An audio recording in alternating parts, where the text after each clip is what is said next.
Could saggy pants be a crime contributor? At least one Fort Myers City Council member thinks so. Tonight, Council discussed an ordinance that would ban people from wearing baggy bottoms throughout the city. Four Corner's Katie Jones live in the studio to explain that. Katie?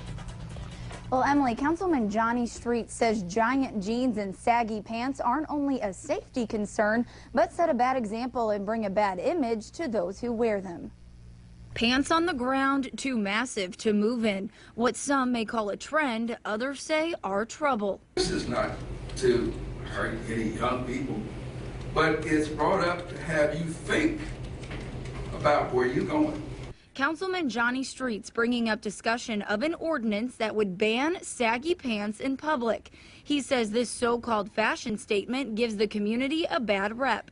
Councilman Tom Leonardo agreeing that giant jeans aren't professional and could hurt potential employment. Walking in to their place of business with their waistband of their pants below their buttocks.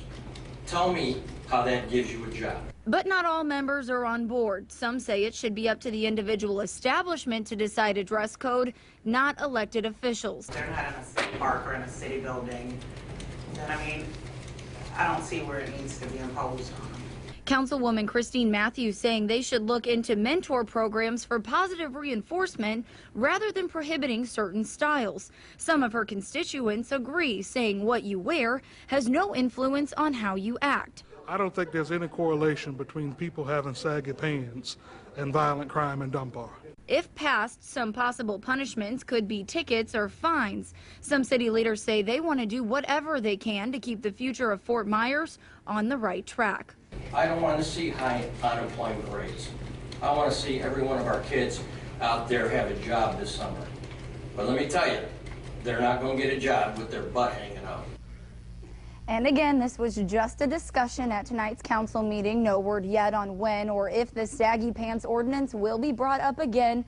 Meanwhile, city leaders are continuing their fight to cut down on crime, and we'll have the latest on the efforts coming up at 10:30. Live in the studio, Katie Jones, Fox 4 in your corner. All right, thank you, Katie. We want to hear from you about this one. Are you on board with an ordinance that bans sagging pants? Or are you against this? Voice your view when you call.